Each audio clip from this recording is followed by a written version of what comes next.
What it do, niggas? I thought she was gonna upgrade it to what it do Africans, but hey, maybe they ain't work. They ain't work on you I'm last. still doing my reading. I'm still in my process. I told you I don't move quick. Just let the record reflect that even when traveling, I bring good sound. I did too, but my mic broke up. So just for the record. Just for the record, mine don't work right now. Yeah. So y'all gonna have to deal with it. That's crazy. I'm so glad you made it out the streets because I said if Geisha don't show up, people's in the streets hoeing. So disrespectful. And welcome to the Remix Morning Show. Your hair down? So I know you was in the streets because you ain't had a little updo no more. You said I'm gonna take these just down. On Black Liberation Media. It's a rough night. I'm about to call you Erica. God damn, my bad. No, necessarily because Amber and Erica. Anytime I think of Amber, I think of Erica. So my bad. I'm sorry. Why? Let's dissect that. Brokish. Nah, that's brokish. I know, that's what I'm saying. But every time I think of the name Amber, I think of Amber and Erica. So you'll be all right. I'm my own individual person. I also have some really big news to share. We can talk about it later. Ooh. I'm pulling on Jared. You what of me? I'm pulling a Jared. You know, you be like, I see. News. Teasing the news. I got you. Right on. Well, welcome everybody. Please do like, share, subscribe, support the platform. BlackLiberationMedia.org. Like we are remix. We are Rory. Remix on the run eating. Me and Geechee on the road. Big shout out to the People's Forum that hosted me, and big shout out to Geechee and Renee and Mtume, my homeboy Wah, for coming through and hanging out. My oldest daughter. Hang out with Renee. Love her real bad. For the record, I just want to say I hung out with Renee first. It's not a competition. When? When I went to New York for the People's Forum event last year. I went to an event up there. Well, salute to you for being first.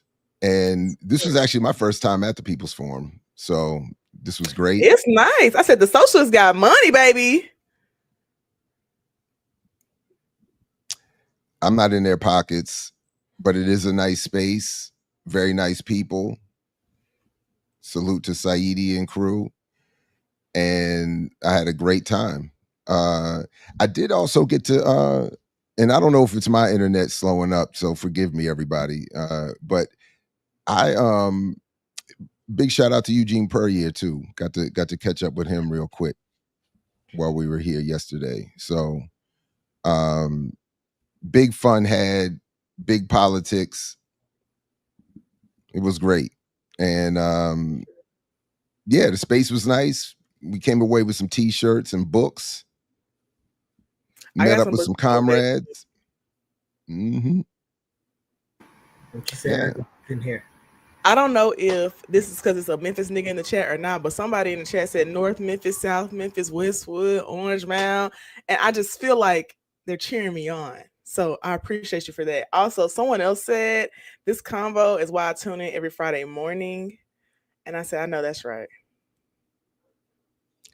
Cloud is funny. Now I see how you be doing the comments. You'll see the comments, you'll hold it, and then you'll wait, and then you'll say it because they be going past already. Don't worry about me. I see. Don't worry about it, sweetheart. Don't worry about what I do. Yeah. No, I actually saw a bunch of people that, well, obviously like people who know us from the show, but there was a bunch of other people I saw that I went Did to you know you're with. famous? Nah, but yeah, and no, there's like a several people that was on the last trip, Cuba trip that was up in the space for some other reasons. So it's pretty dope. Jerry, they said your eyes looking real low, my I know my I nigga. saw that. I mean, it's hotel life, lack of sleep. Did your daughter get outside too? Not when she's with me. Oh, because I No. know a real great little hole in the wall spot where they be dirty whining in Brooklyn. Look, some things just have to be learned, if at all, separately. So, I understand. I wouldn't go out nowhere with my damn daddy because I act just like him. He get on my last nerves. so for my lifestyle currently, we hang out as much as I can get. So because it's not late nights, not doing too much, good conversation, politics, food, But did y'all and talk that's about it. stuff other than politics? Like, did y'all only talk about politics? Not did we? Why? Did y'all laugh? I mean, of course. No, to me, it's fun. Like Oh, my, I think political conversation can be fun, can it? and it can be Every, gossipy, it everything can is be political. So petty, yeah, it's always gonna be a it political. could be I'm just fucking with silly. Derek. Get your shit up. Damn. You ruining a joke. Oh my bad, he didn't catch it either. No. Oh, my bad. That's the You whole know, point. For me to keep cracking the jokes and he doesn't catch it. Gosh. Anyways, Claudia says she know you went to a dispensary, Jared, and that the socialists definitely have money, and I agree. Also, I just want to say hey to Kendra Other because they was like Amber's watching Twitch, and I am. I'm reading the comments. We locked in. Cloud's funny. First of all, there was no need for me to do that. I was Oh, ready to go. Yeah. So, you know. I just want to say we need to put this comment on the screen. Zinzi said y'all must not fuck with me for real because if I had known y'all was in town yesterday, I would have waited to get my eyes dilated so I could head over. Why y'all didn't lock in with my good sis? Oh, wow. Wait. Zinzi know we in town. She had to get her eyes dilated because y'all didn't tell her nothing. Well, I hope all went well and all is rebounding properly. I hope so too, baby. When I say get you background loud as hell, boy. But that's funny because in a completely different political context, I went down one of these YouTube rabbit holes last night around so Zenzibel was suggesting, if I could put it this way, that we should have checked in when we got to town. She knew we was in town though. But my She didn't know but that my though. I mean, it's not like but you posted yourself online saying you here at this very moment. So how would she know? Okay, you want me to answer? Ready? Go ahead. On the show, Dare to Struggle, Dare to Win, we talked about it. ooh, Was Zinzi watching? I said we talked about it, meaning Zinzi was in the comments. Oh, okay. See? Then you should have moved that appointment then, girl. Who was commenting on the community movie builders page because they're funny because they said, "Why is Jerry in a diner and why is Geechee in a That's closet?" probably Kamal being Kamal. I feel like it was Kamal, his and it's sleepy always drink. light skinned niggas with jokes. So first of all, I'm in the polo grounds and I'm on the 28th floor and I'm trying to figure some shit out. So chill So out. when you said that on Dare to Win, Dare to Struggle episode the other day, I was like, "What is the polo ground?"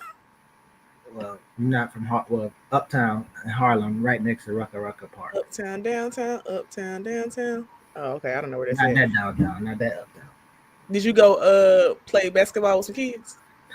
Nobody playing basketball at Rucker right now. Rucker is nobody play basketball. You the one brought it up, not me. Talking about you can go.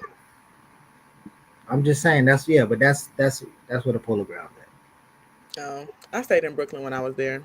Kamal's asking who's paying for that. That's messed up. Paying for what? I'm assuming your fancy hotel stay. This ain't no damn hotel. You know good well the polo grounds ain't no damn hotel. If everybody. What exactly is Polo Grounds? Like it's a business? No, it's one of the projects in Harlem. Oh, okay.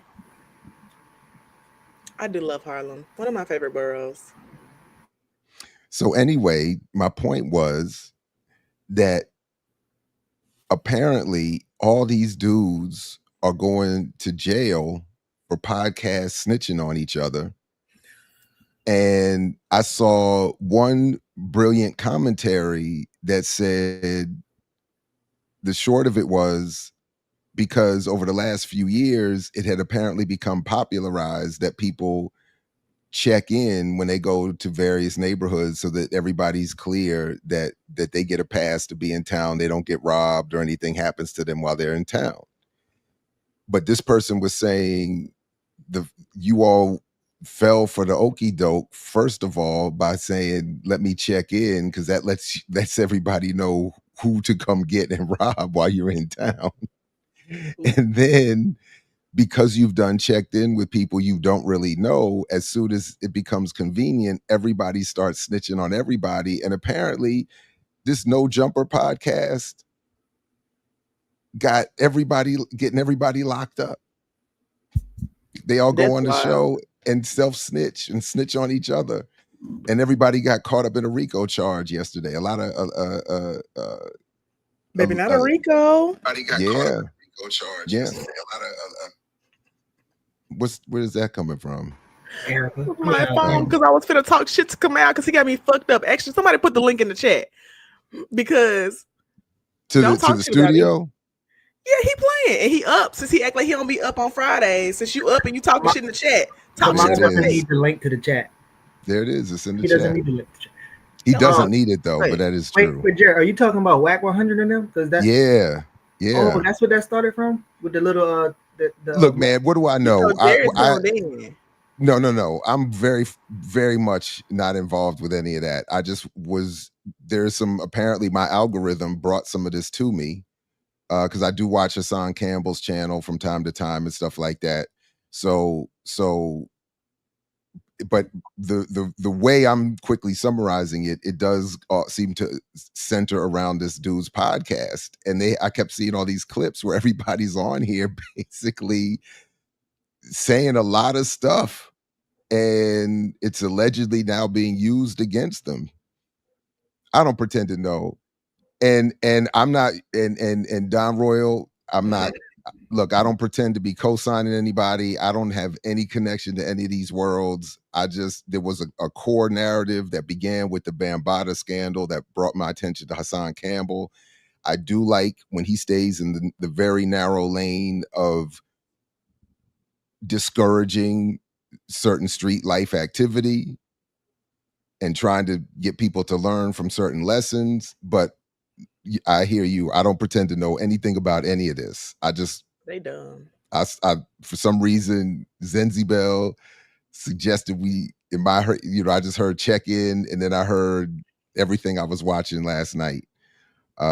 So it was silly, but in this sense, it's not silly that, in the attempt to chase clout, likes, whatever, and then the sort of the abusive centering of certain podcasts like that, like, encouraging these conversations, trying to get their own likes and algorithm up, people making money off of this in these YouTube streets, and things clearly have not gone the way they should. So yeah, I mean, just from the way just from the way I saw some of this being presented in these discussions, it did seem that there were people wanting to boost their own ego and their own image through a lot of self-proclamations and a lot of hostile, very public conversation. Which of course, white boy just was sitting in the middle of loving, and then having men have sex with his wife on camera. So it's like, yeah. Oh, I don't even know where that dude came from. I have no idea either. 90% of what I just said, I learned in the last 8 hours. Mark Lamont was on Joe Budden? He goes on there regularly. Oh.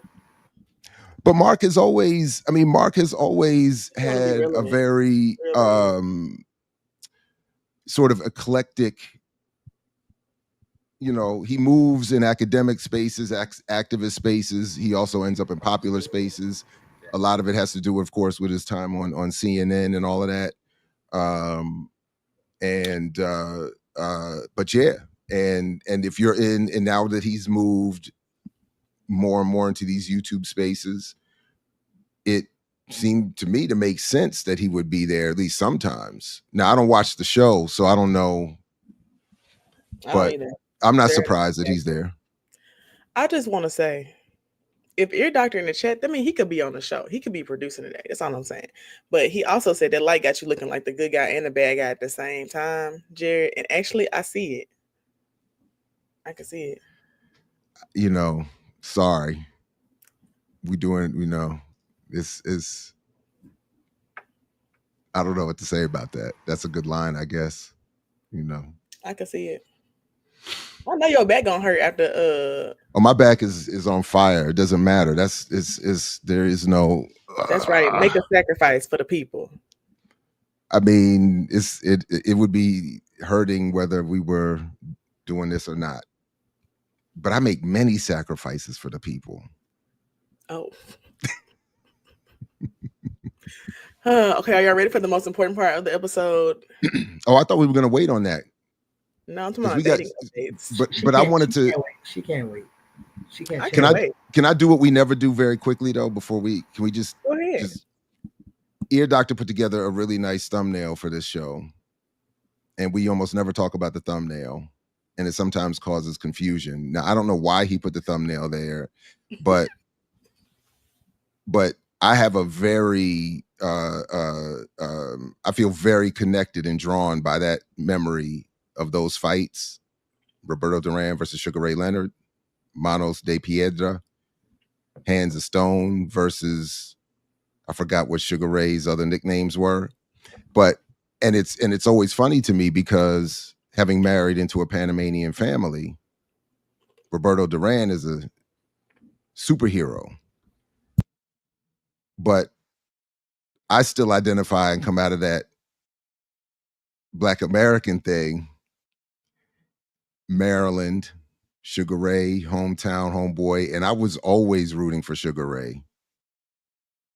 And so it's always it's I always feel a little conflicted in certain family spaces, but yeah, anyway, so I just wanted to shout out the thumbnail. Although when Sugar Ray fought Hagler, I was team Hagler on that one. Because when it came to black in that moment, admittedly, when it came to black versus brown, I was supporting the black Sugar Ray Leonard. But when it came to black versus black in the United States, when he fought Hagler, I was rooting for the working class Hagler versus the more apparently, at least, bougie Sugar Ray. So anyway, salute to the thumbnail and to some great boxing history. Well, I do know who those people are. Oh, he didn't. And Don, he did not. Duran did not quit the second fight for no reason. He quit the second fight for the reason that Sugar Ray returned to fighting the way he should have fought in the first fight, and because it was happening too quickly after the first fight, and because Duran had not gotten himself back in proper shape, he wasn't ready. I would have liked. I think if the one of my favorite sports questions historically to ask would be, what if Sugar Ray had fought the first fight the way he should have, as opposed to trying to go toe to toe? I think that would have been, I think, an even better, more historical fight. But the second fight was poorly timed.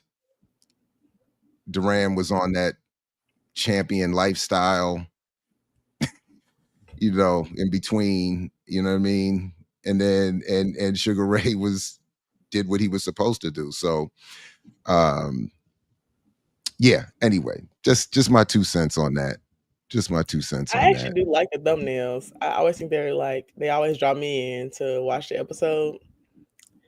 To be honest, but The I don't really thumbnails. watch. Yeah, I'd be like, Mm. ooh, this might be interesting today, and they be funny. But I mean, I wasn't old enough to watch a Sugar Ray fight, so I never saw them like actually fight. But I have seen highlights before. And this nigga I talked to is really into boxing. And always posting stuff about it. So There's the segue. I'll be Perfectly like, oh, done. okay. But Ear Doctor really appreciates you talking about those thumbnails. He's praising you in the chat. And somebody else said that your class was the best class yet at the People's Forum. Oh, really? What Where? was you talking Why are about? we highlighting that comment? I mean, I can't highlight comments. I would have did it for you, but y'all don't, care about me and give me permission. Please don't start with that because that has nothing to do with me. I just want to put that out there for the record. Zizzy said, I'm not worried about it because y'all ain't celebrities. Well, Amber is, and I appreciate it. Ooh, A-Rob with the hate. I'm not going to highlight that comment. That's funny though, but I'm not going to highlight that comment. Shame on you hating like that so early in the morning in the Rebix morning chat. But I do appreciate. I can't find the comment, but I appreciate whoever said that. I had a great time with the class. I will say I did the best I could, and I liked what I was trying to do. So I don't always know if I pull it off, but I really like what I was trying to do. What was your talk about? The talk was about prisons and prison rebellion, but I could only talk about it. Rebellion.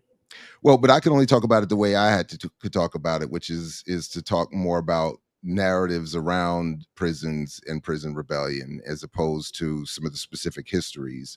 So like there was a question in the Q&A about the specifics of the Attica rebellion, and I'm just not strong enough in that history to get into the details and can't recall enough of Ori's book to just, but I should have invited Ori fine ass. Ugh. It wasn't up to me. And, I will say this, when I got the invitation and I saw the topic, I did say, so this is kind of funny. I said, you don't want to get Dr. Orasami Burton? And salute to the folks at the People's Forum, because the email, the way I joke about it is the email was so brilliantly written and polite. I interpreted it as they didn't say anything to this effect, but the way it was written, it was so nicely written that I did take it as we already reached out to him and he wasn't available. That's funny. But you could do such a great job, Jared. Yeah. So I'm not mad at that, Nothing wrong with being second best. And it's niggas who's second best to me all over the world. So again, I'm going to step on your second attempt at a segue here because it was a good one. But years ago, I'm not talking about dating. I'm talking about people in general. Niggas is gender neutral. And there's niggas all across the world that's second best to me. Oh, I see what you're saying. Sorry. Yes. But I have said there was a time years ago, again, rest in peace, Glenn Ford, where I would be sent as his emissary when he wasn't available. And I used to happily say, I don't mind being the sixth man off the bench. I don't mind coming off the bench. You know what I'm saying? Like I'm good. Like I don't need, I get it. I'm not in everybody's starting five. I get it. And that's cool. I'll come in off the bench. So 6-man award. I was saying in one year it happened so often. I was like, I am trying to get the 6-man award. So yeah. So but it was now is asking in the chat, did you bring up that y'all save a discussion about George, all the things George must have done to bring and create the people? I did bring up George because I rarely speak publicly or say anything about some reference to George Jackson. But no, we didn't talk about it. Yeah. George Jackson is to read about. I mean, I read one of his books. I'm trying to work on a few others. Well, it's unfortunately either Soledad Brother or Blood in My Eye. And yeah, I'm reading Blood in My Eye, and I have Soledad Brother. Like I have the physical copy that I'm going to read. But I prefer audiobooks. That's the thing. Like I really prefer audiobooks because I be traveling a lot, so I like to just listen to them as I'm driving places and stuff. So the Freedom Archives has a great audio narrated by Jonathan Jackson Jr. with a nod to A-Rob in the chat. I see you. But Jonathan Jackson Jr., so you could, if you want, you could get it I guess the equivalent of an audio book about George Jackson from the Freedom Archives. And it's great. Yeah. Yeah. And you hear and then you also hear from George's comrades in it as well. So like you hear folks talking about him. Yeah. Yeah. Here's my other question. Why didn't Kamau ever jump on? Are you scared, Camus? Oh, I don't. You know what? It's given he afraid, and that's okay. Someone in the chat also asked if I can give an update about the pastor that was killed here in Memphis, and I don't mind giving an update about it. But I just want to say, I personally do not agree with people having a different hierarchy or standard in society because they're a pastor or a business person or a faith leader or whatever. Like, I don't believe in that for all these titles. I think that's the most annoying thing about this shit because they're just like, this pastor was killed. I said a nigga was killed, period. And they're making it like a bigger deal than it really should be. And I feel like they're going to try to punish this girl more because he was such a beloved pastor. I mean, I loved him too. He was cool as fuck. I went to school with his daughter, so I knew him very well. And he was a very good person. I definitely believe he did a lot of community work, especially in Fraser where his church was. But I just don't think that she should get the book thrown at her because of who he was. And I think that's what's going to happen. But here's the story. Basically, this pastor here, Pastor Ricky Floyd, was at a bar at 1 a.m., 1:15, something like that, and got shot and killed. And he was arguing with a girl at the bar. So the people started all these stories about how he must be cheating on his wife, and this was his side piece, which wasn't true. Well, I knew that, but I mean, it was they just went off on all these stories. And the girl herself who shot him, she stayed on the scene after he got shot and said, I shot him. She didn't run away from it. She said she shot him. She did not know him. They were in an argument. He knocked her phone out of her hand and then walked away and got in his car and drove off. And then she started filming or something. And then apparently he stopped and got out and was talking to her again, yelling at her again. And it was 3 people. It was 3 people on one. So he was arguing with 3 people. There were 2 other people out there with her, but she's the one who shot him. And then apparently he was backing up, going back to his car, and that's when she got shot. But I can't see in the video they were talking about, and I feel like other people can't see either, whether or not he was already retreating before she shot him, or he was shot and that made him walk back. But I do think a self-defense defense here is gonna be kind of hard because he wasn't close enough to her. There was a person in between them, standing in between them, telling them to calm down. So I don't feel like the self-defense angle is the best angle here, but that's just me. But yeah, it's has the whole city up in an uproar because he was this big community leader, and he did do a lot in the community.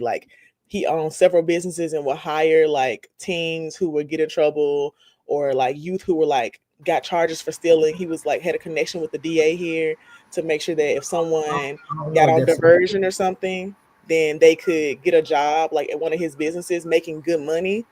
So he did a lot of stuff in the community. I definitely fucked with him, but yeah, the whole him being shot thing is a big deal. Yeah, I don't know.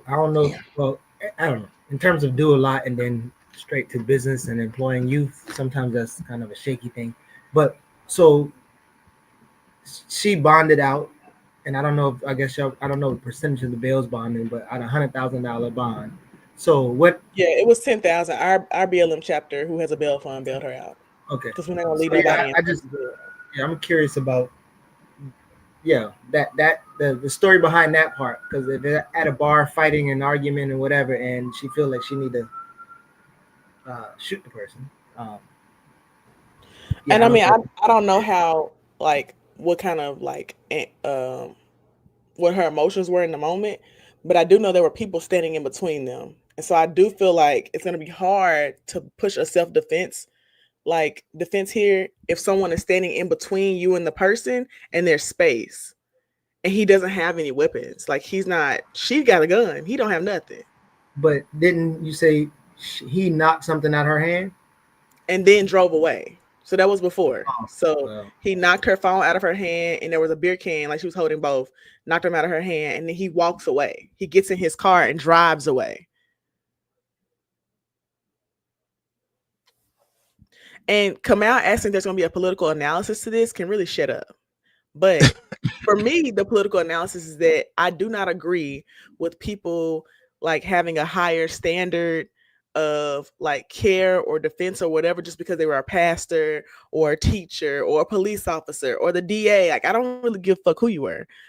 Like I think that's what's happening here. It's like she's being heavily criminalized because he was this beloved pastor. And he did more than just give youth jobs. Like he did a lot in the community, in the Fraser community. A lot of what our government and our community, I mean, our like local politicians should have been doing, he was doing. well, I So hear that. I'm just saying that that line to me, especially if you're talking about giving politics, that line of doing a lot for a community and start a business. The entrepreneur don't really do nothing for the community, he's even when not they making give no people money. jobs. He wasn't making no money from the businesses because I know his daughter and I know him. I know that he wasn't making no money. He was putting money into the business to pay people, like to come, like for the employees there. But people weren't coming there to buy things. He was losing money on a lot of the businesses that he was in, but he was doing it on purpose because he wanted people to have good jobs. Now, I didn't agree with his partnership with the DA's office. I felt like you don't have to have a partnership with them, but it's whatever. And actually, the DA stepped down from the case because he said they have a close relationship. And I was like, okay. Just quickly, sorry, I got nothing to add to that, but for some reason I saw someone asking about who is my congressperson, and it's not Glenn Ivey, who I was being asked about. It's Sarah Elfreth. Elfrith is a crazy name. Elfreth. Yeah. So, but and I know nothing about her, so I need to, you know, as I ramp up my run for the Columbia Association board rep, Cause you serious which about is that ramping shit. up. I've been very serious. I'm very serious, and so are the You got people your who are talking points involved. together. You got your push cards. We're getting it together, getting the talking points together. And do you know what one of the issues is? This is crazy. One of the issues is going to be access to pools for working class and poor children, most of whom are black and brown, who literally pay rent in Columbia, Maryland, but cannot afford the association passes to get to the pool. And I didn't even know this was an issue. I didn't know you had to pay for passes. Damn. Well, you have, and this is something I have to, honestly, I got to catch up to get the exact details on, but you have certain so-called rights or access or whatever based on just paying rent in or mortgage in Columbia. But then there is the Columbia Association membership that you have to pay for, which gives you full access to all the gyms, pools, skating rink, all that kind of stuff. But it has gotten to the point where pool access has been wildly limited. And as we all know, in this country, the pool has been a kind of a flashpoint, pun intended, of segregation and racial trauma. And in where I live, there is not imposed trauma, but where I live, Columbia is supposed to be this planned utopian race class society, but all of the Columbia Association leadership, well, overwhelmingly, let me not say everybody, is overwhelmingly white, overwhelmingly male, and they're making hundreds of thousands of dollars. There are people making hundreds of thousands of dollars while we're supposed to be living in this community, and there are, again, poor kids, black and brown kids, that cannot have access to these pools and other amenities in the community. So that's going to be definitely one of them. Then, of course, we got an environmental issue where W.R. Grace, the chemical company, is camped out, headquartered right up the street. and just basically won the right, depending on how you want to frame it, to pollute the community with their toxic chemical plastics waste that they claim that they've learned how to dispose of safely into the air. Imagine that. That sounds, and if folks, not that we promote films as history, but, John Travolta was in a civil action, which told the story of W.R. Grace polluting that community up in, what was it, somewhere in New England, maybe. And so to find out belatedly, because again, I'm just not attuned enough to my local community politics. And the more I look, as opposed to afar and right down the street, it's getting more and more crazy. So that's going to be some of it. But yes, I've had several meetings already. Oh. And I'm playing catch up, but yeah. So that's it is being worked on. It is being worked on. Geechee, your fans was worried about you. They said, "Are you coming back?" So glad you showed back up. Ember don't miss nothing at What? all. What'd you So say? you don't miss anything at all. What are you talking about? Somebody in the chat, they was like, "Are you coming back, Geechee?" Who is They love somebody? you. Name to somebody. Who said? Kindred_other. Okay. Yeah, that's what I thought. Okay. Niggas. Several people asked why he was at a bar at 1 a.m. I mean, I don't know. He's a nigga in Memphis. Like, I mean, the Lord's work is never done. He wasn't doing no pastor shit. He was just getting some food. So the place is called Mama's Bar, but it's actually a restaurant, and it's like the only late night spot like in the area, like in Fraser. So he was getting some food. That's what people in the bar said. He was like eating. But if you saying he wasn't doing no pastor shit, that means you recognize that pastors do a particular thing. They're a particular image in the community, so that's probably why the people will feel that way. Because I mean, I don't feel like he was doing any pastor shit. He could have been. He could have been. What I'm saying is for you to identify as pastor shit, you're identifying that there's such thing called pastor shit. And if there's such thing called pastor shit, I mean people respect who are pastors at certain times, do pastoral things. Yeah, that's what I'm saying. Times they're not. No, but you're not hearing what I'm saying. I'm hearing exactly what you're saying. I'm just going back and forth about it. Okay, well, that's why pastors are recognized in a particular way, mm-hmm. And I would even say they're more recognized than business owners. They seem to be doing good work. So. I feel like that, like there's like pastors and faith leaders are first, and then business owners, and then like it goes down like that, which I hate. And I hate it for my own personal reasons, because then I feel like people put like well-known people in those same lists, and I don't want to be in those lists. I want to be a regular nigga. I enjoy being regular. It's actually really fun. Because I can't be sneaking and geeking when niggas like, oh, that's Amber. No, it's not. It's not me. Wasn't me. It wasn't me. I'm a lie. And now that I changed my hair, 3 people ain't recognized me so far. So I'm actually winning.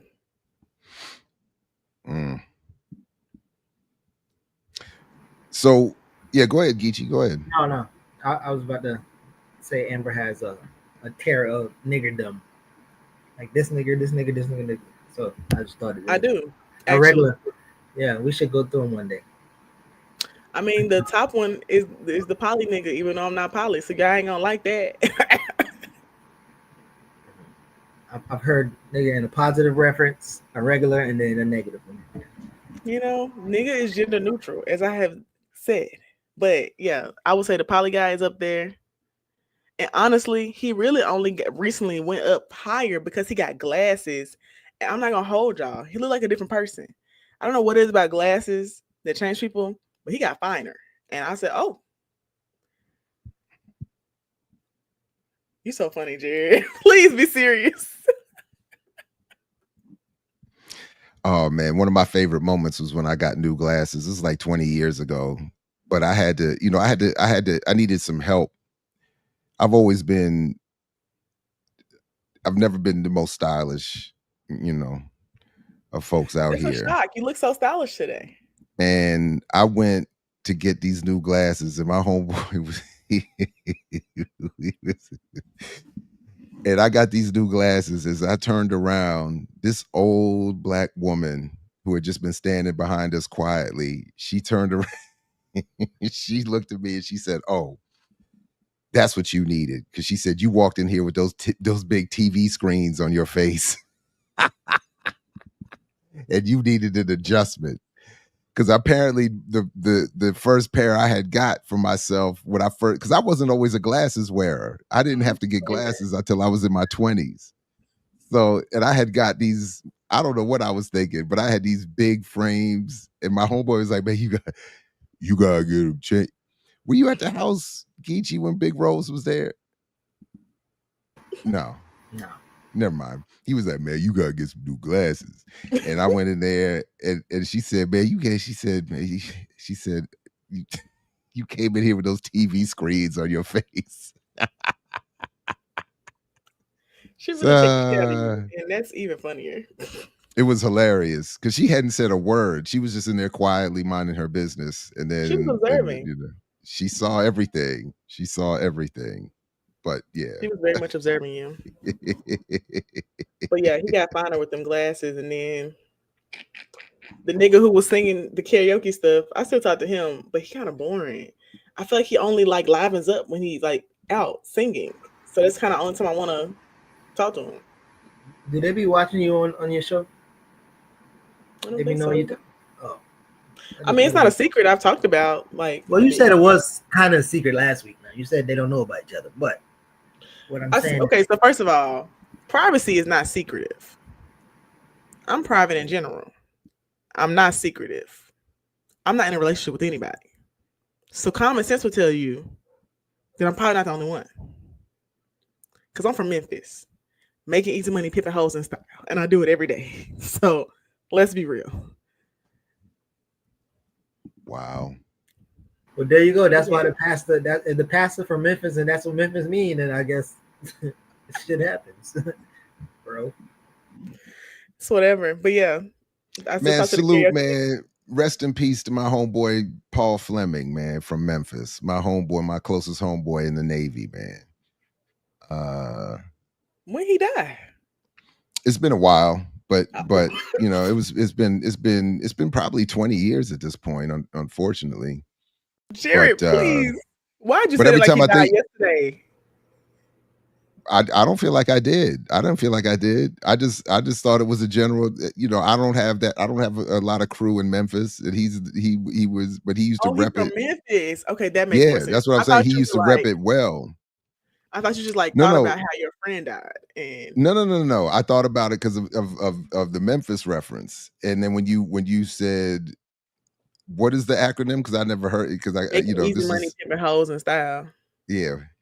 So it's funny because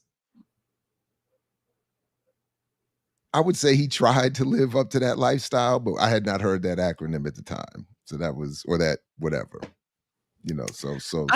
I just want to say, Maggie, these are actually not my intrusive thoughts. This is my normal personality, and I really only get a chance to show it on here on Fridays and with my close friends because I don't like being perceived. So this is actually just me.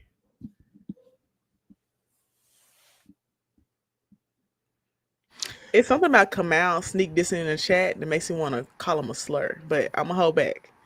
That is an intrusive thought. Not a slur. Not the slur y'all thinking. Let's slur to it's an offensive word. So do you have a story you want to get to, Geechee? I got something. Or are we gonna get to the headline story? Are we gonna get to the headline? Yeah, go ahead. No, not Amber's secret story, but I'm talking about the it's not okay. I just want to say they're not secrets. Oh. They're not secrets. They're just, separate people.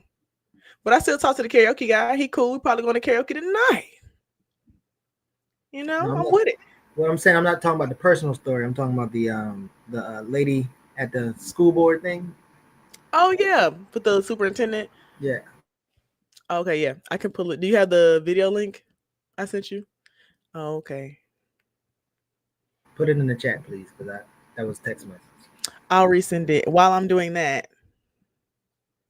I'll say about my dating life updates. So somebody tried to catfish me. I ain't like that. You know, one thing about men over 40, one thing y'all gonna do is use some older pictures before y'all gain a little weight. And I actually have no problem with it. Don't like deceit. I don't care that you gain a little weight. I care that you use these pictures where you looked a lot different. Is that catfishing? Yeah, he about 30 pounds heavier, and his eyes was a little yellowing, and I was like, Well, that's not all the way catfishing. I don't think the catfishing that people call catfishing. no, That's that was catfishing. That's catfishing. If you present yourself as one way, but you're definitely a different way, okay. Does that count when? So you know how I don't know if men and women do this, but somebody can take an upper half picture and then, Or but you don't really they know how do they that look. top down thing? Oh yeah, but you don't know how they I look, don't and they think show up I looking actually don't different. feel like that's catfishing. I feel like if you take a regular picture like this, regular head, shoulders, and then I say, "Oh, send me a contact picture," and you take another regular head, shoulders picture, you like a different nigga. Josh. No, so Josh says it's definitely catfishing. Maddie says it's just lying. Mm-mm. And then Zenzi said it's catfishing too. Oh, damn. It's definitely catfishing. See, Jared, you be catfishing people on your promo video pictures. Then you Which got an I old picture up actually there, and you like come up there wouldn't looking judge. like new Jared. They be like, "Who's this guy?" First of all, I don't have any what you just called. What did you just call them? Older pictures. Promo fixture. Oh But yeah, yeah. I'm not in control of that. Like the photo they used last night. I'm not in control of that. It be catfishing. It be Where they find the catfishing Jared picture on. at?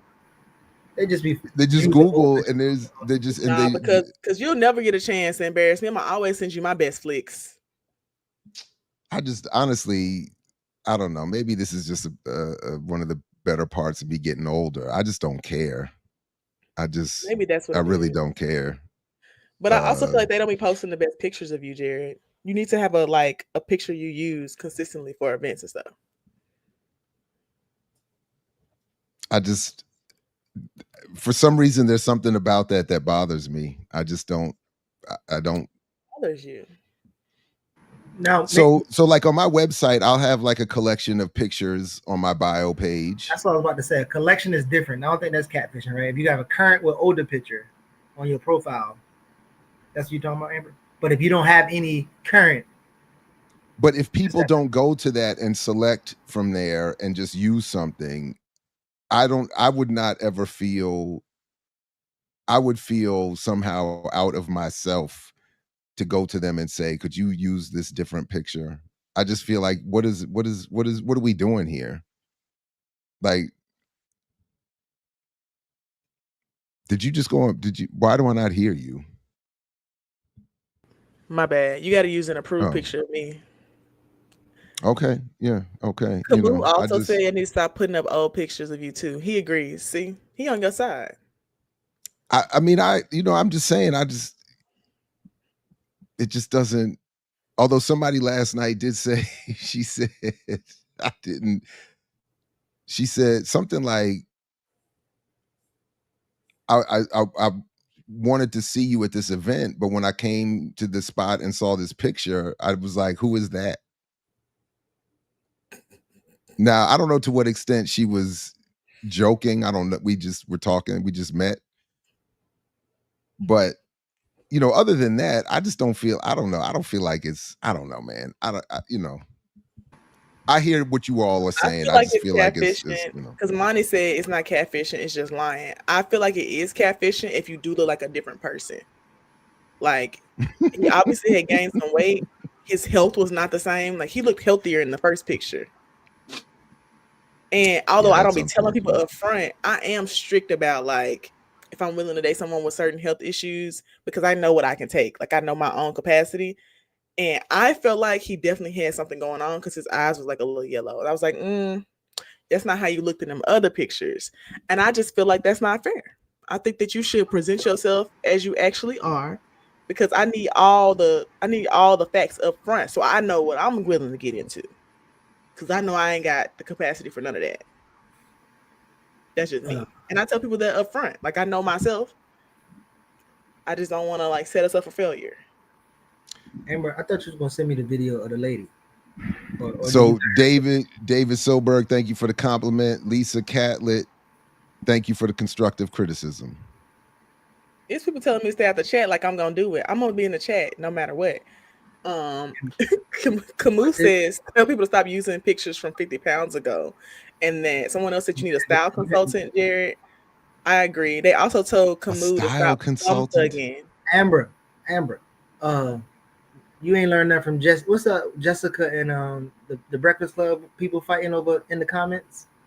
Don't be going. No, I don't watch the Breakfast Jess Club. with the mess. Jess with the mess and her. I did watch those clips though. Yeah, I don't fuck with Jess with the mess. Real quick, Amber, I'm trying to pull up your video. Is this the video with is the lady clip in there?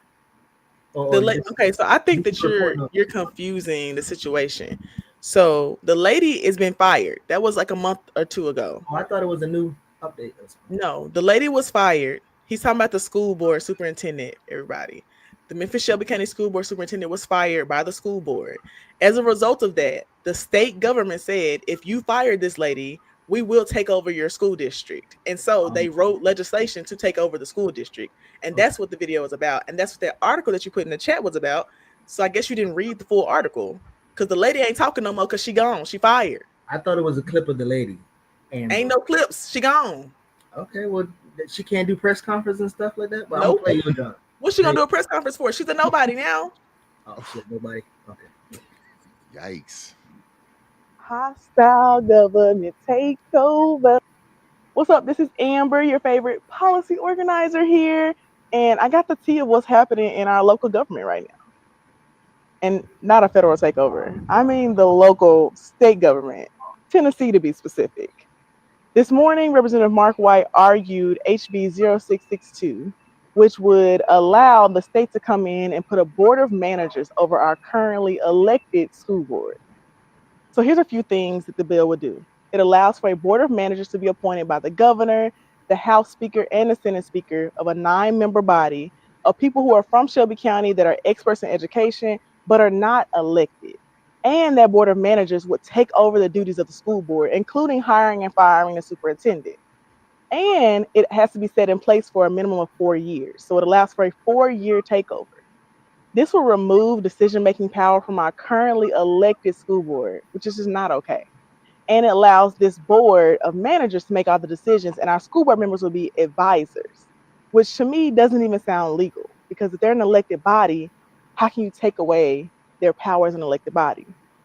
They don't care though, because Tennessee, one thing about them, our state government loves a good lawsuit. So let's get into the actual committee hearing today. Currently, the elected board members will remain in place. Their role will be to work with the board of managers in an advisory capacity. You guys beat us up when we call ourselves a democracy, and you always stand up. No, we're a republic form of government. That means we elect people to represent our interests. This bill erases that. It lets an appointed board, I don't care where they're from, the people that are appointing them are right here in this building or the one next door. The local school board will have no say anymore. As a result, that's not the way America works. We elect our school board members, and Shelby County made a horrible conversation and decision during that process, but we can't override them. So this is where we are. This bill has passed the subcommittee, the K through 12 education subcommittee, and now it's going to the education full committee tomorrow. It may be heard tomorrow, but it might not. Either way, I'll keep y'all updated because this is a really important topic. As always, it's important to be aware, but not afraid, informed, but not incapacitated, and educated, because this is not the end all be all. All right, y'all. Peace. So that's the update on school board. So Memphis is the blackest city in Tennessee? And the blackest in Tennessee and in the country. We're the blackest majority city in the U.S. Okay. And the state is now in control. But the state bill also would affect 40 other school districts. The way that it was written, by the representative Mark White, who wrote it, it would affect 40 school districts, not just our school district, and a total of like 400 or 500,000 students. So it's a really big bill, and it was in education committee, but it wasn't heard on Wednesday because I filmed that the day before the full committee meeting. Because in the House side we have subcommittees, then full committee. On the Senate side they only have one committee, just a regular committee.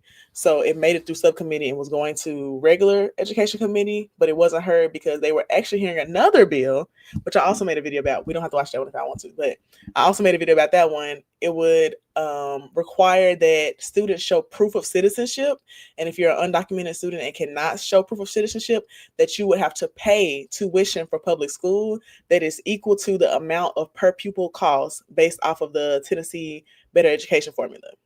And that failed the Senate committee because it's fucking illegal. Wow. Yeah. So, good job. So what's next? What's next with the organizing there? Like, what's the?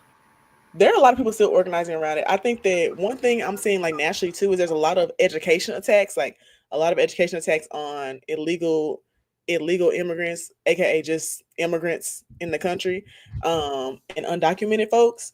And that's like in every state legislature right now. But I really feel like Tennessee tends to be a testing ground, especially the South tends to be a testing ground for a lot of these bills. And so they're really trying to test like stuff to the most extreme that they can to see what will actually make it out. Because a lot of the state legislatures, and especially the senators, are lawyers. And so they really not fucking with a lot of stuff. And what tends to happen a lot is that bills will make it through the House side, but they won't make it through the Senate side because they're real strict over there. So even with it making it out of the House Education Committee, I still think it will probably fail on the Senate side. And then there was another bill that was similar to the undocumented people paying tuition one that said that you have to show proof of citizenship. So this is just saying you have to show like proof of someone being a citizen here. So that was also, I don't think that's legal either. It's just things are a little all over the place with them. But for the bill that required tuition, there were a lot of people protesting it. So they would go in, they were all sitting in the committee, and then a person would stand up and start reciting the Pledge of Allegiance. And I don't agree with that, but yeah, they were interrupting the committee. So one person would stand up and start reciting the pledge and then kick them out. Then another person would stand up, and they did that over and over again until they recessed and then brought them back in. And then they started doing it again. So then they just voted the bill down. Because they said free speech is the most American thing that we have. And so we're going to recite the Pledge of Allegiance. And I was like, oh, but it was white people. So they don't have the same non-connection that I have. So I was like, I guess whatever works. Shit. It annoyed the hell out of them and they voted it down. So whatever. But the bill about the school takeover still has to be heard in one more committee. So I'll post an update next week too, because I've been like, following them. Wow. Also, for everybody who said they love my hair, thank you so much. This is the custom blonde mix that I created and did myself. So appreciate that.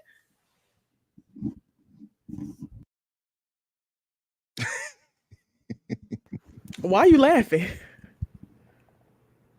I don't know. You're a jack of all trades, doing great journalism, self doing your great hair. I mean, it's an impressive, Relationship coach. I appreciate that. Relationship coach.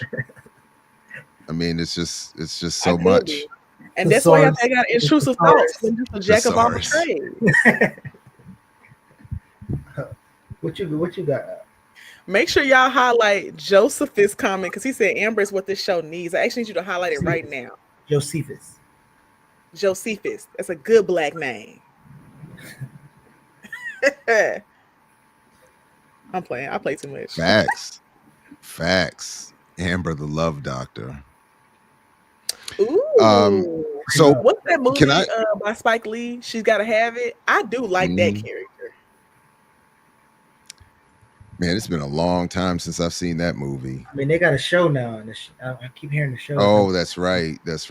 Yeah, I The haven't show seen the already show. aired, and they only had one season. It was over. Oh, It's old. That was like a few years ago. I remember because this was when I started really thinking deeply about polyamory. Because I was like, I feel like I would be into polyandry. Like I feel like I deserved like 3 husbands, and that's when I was watching this show.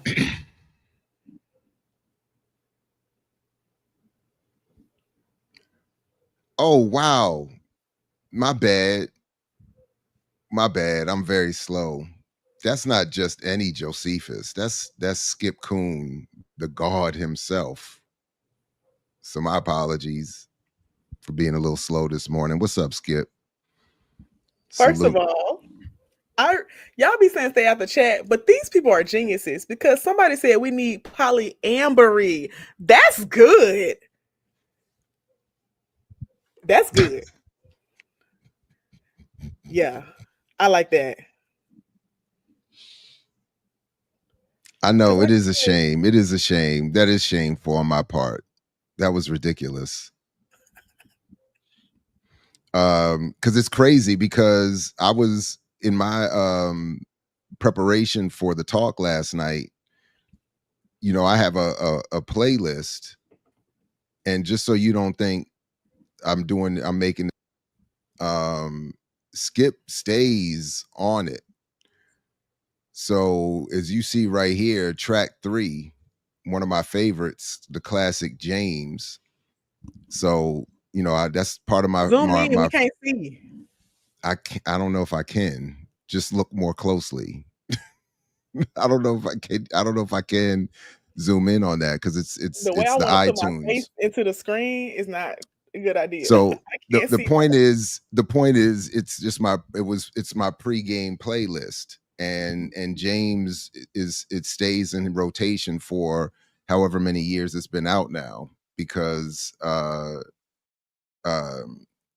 Skip has a particular ability to I don't know, tap into to my political hopes and dreams when I listen to music. Did they record So your talk? Because people in the chat are talking about how good it was. I feel like we should show some clips next time or something.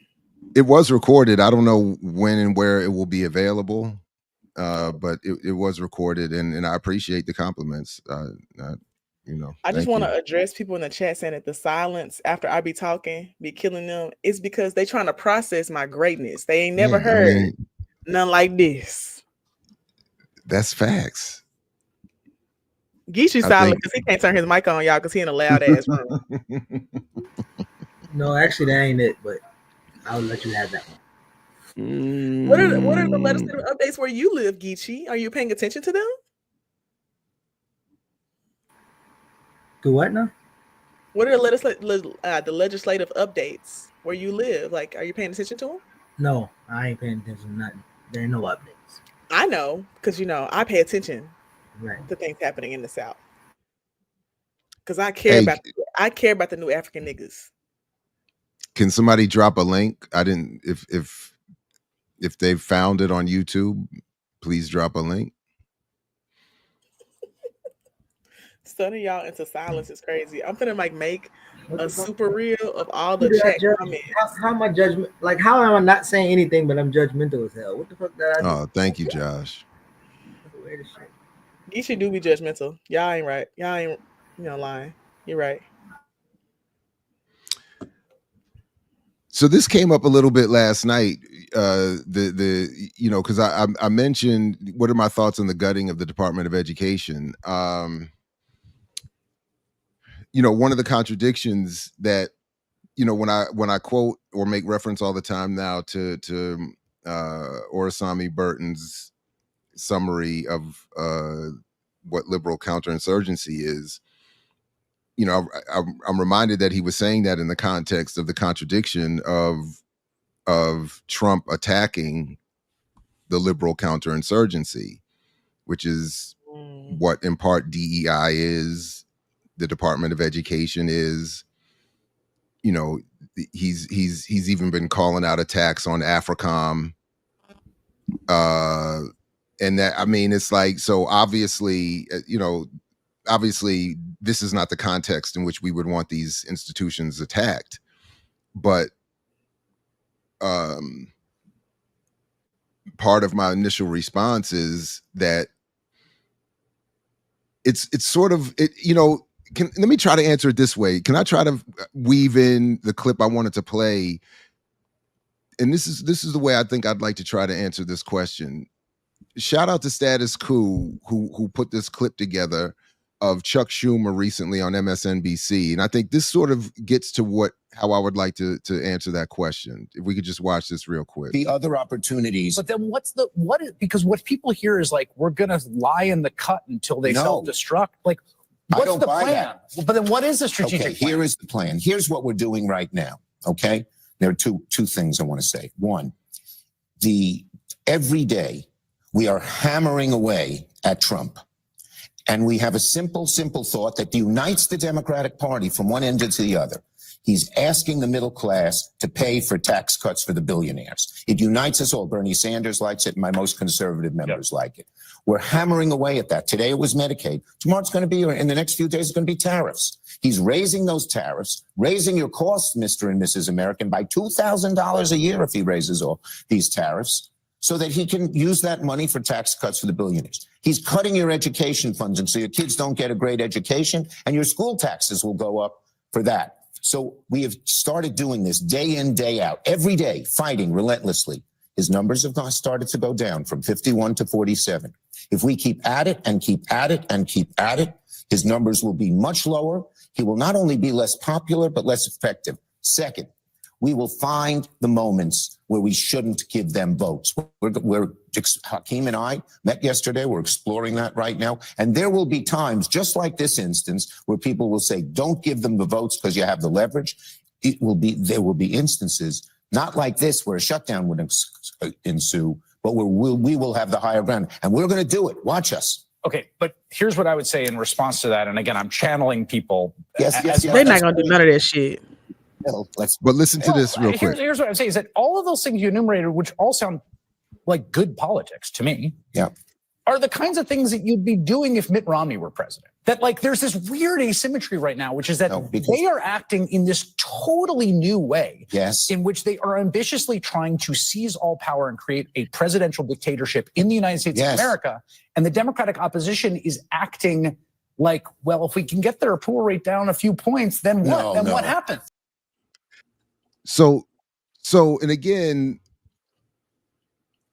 encourage people to check out Status Quo and the whole discussion there. But what I appreciated about that clip is that that to me speaks exactly to the problem that we face with these attacks allegedly, or whatever they're going to be, and what they are in fact being, on these various institutions. That, first of all, the reason we're in this mess in the first place is largely due to the fact that the Democratic Party has not been in opposition to the right wing, has been an assistant to the liberal counterinsurgency and the liberal wing of the ruling elite, and the place where radical politics go to die, as Glenn Ford said, all the things. It's been that way for a long time. And the inefficient response to what Trump and them are doing is again indicative of what they are and are not. So when the question is specifically, what do I think about the attack on the Department of Education? One of the reasons why I'm finding a moment of struggle and hesitation is that the Department of Education has been insufficient in doing what it should have been doing long ago, largely under the leadership of Democratic Party and the liberal wing of the ruling elite. That had they built up a proper educational infrastructure, had they built up a proper healthcare infrastructure, had they built up a proper jobs and employment protection platform or program or constitutional amendment, then maybe we wouldn't be in such precarious, or this level of precariousness. Maybe if they hadn't already built up a police state and a militarized world, and been playing a part in that, and funding that, and supporting that, and doing, and then of course the genocide and the mass incarceration, so when even MSNBC is saying, my guy, your response is soft.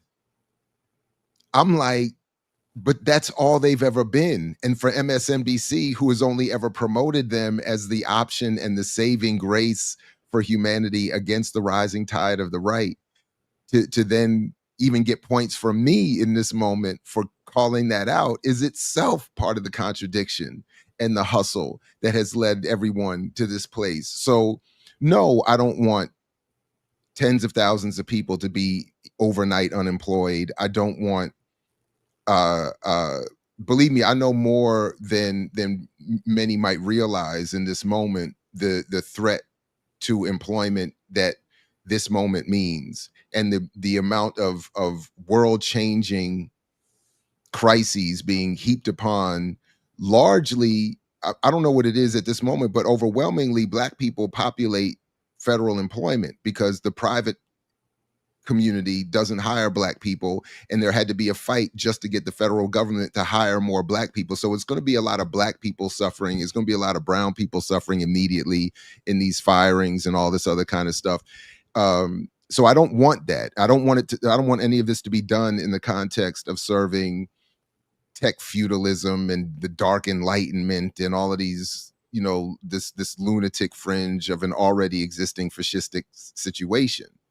So, but at the same time, it's very difficult for me to get riled up in the way that MSNBC would want us to, because that's one of the reasons why we're here in the first place. So, that's my attempt at an answer to that question off the top.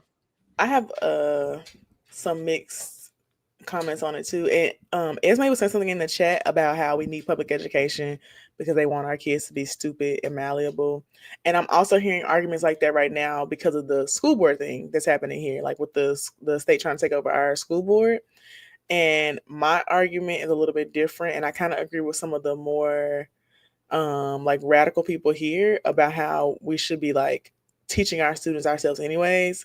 Like, I think that there should be way more community care, way more like homeschooling, way more like liberation schools, like what we have with the CMB chapter in Sacramento, like the way they have their own like separate school. I really think that that's what our kids should be in. And I understand that that's not accessible for everybody.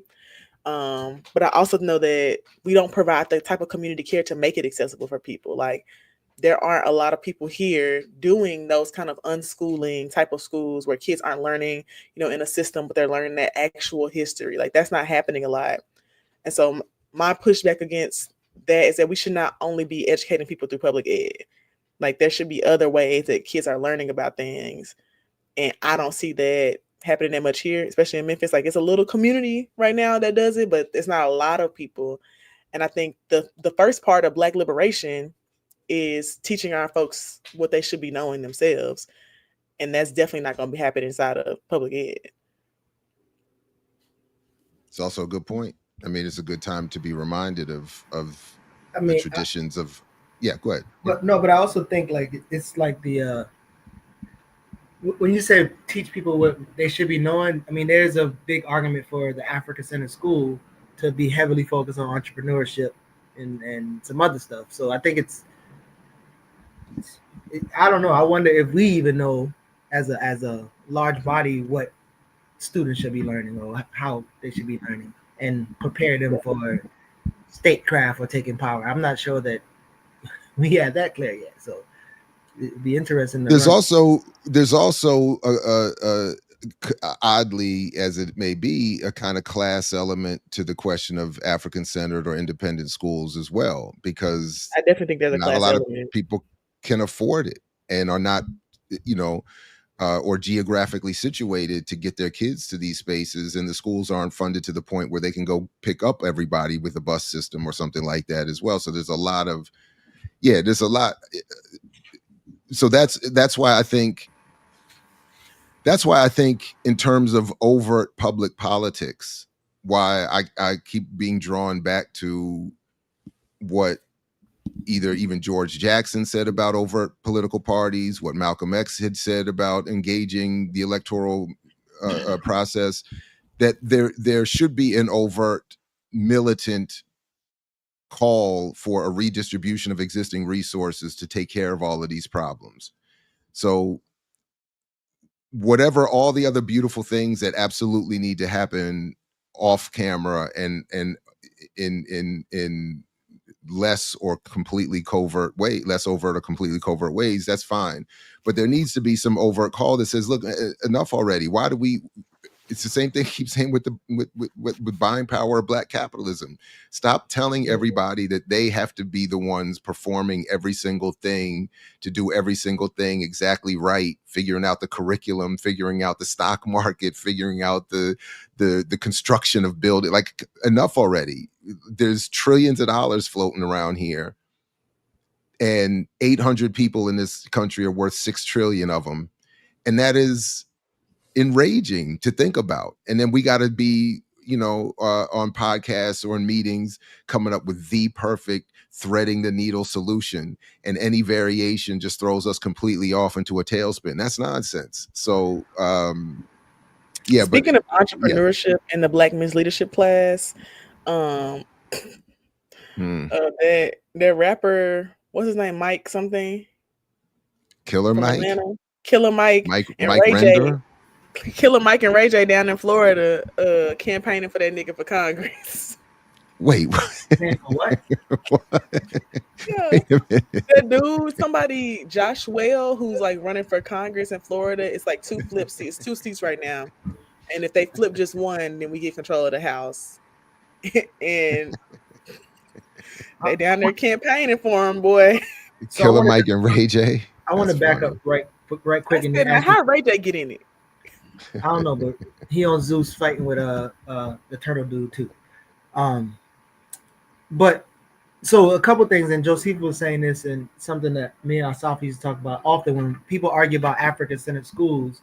It's like they pay to the tax system. Their taxes are going to the public schools.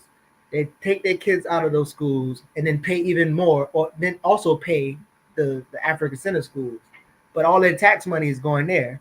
And then the bigger argument is learning about Mansa Musa ain't gonna do shit about the sewage in their yard or whatever else. Like, when I come into Polo Grounds, before you go up the 28th floor, like there's almost like a pool before you get to the elevator.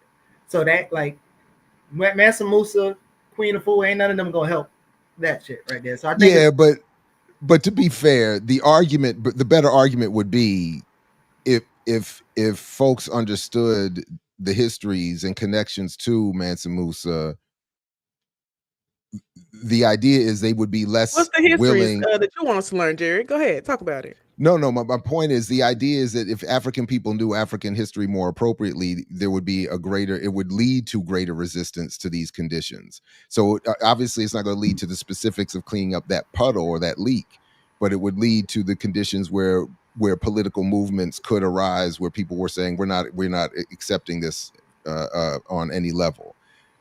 So I see the value in that. Maybe not Mansa Musa, other than understanding just history, world history, African history. I mean, we should understand his role in history, or, but maybe just in a different context.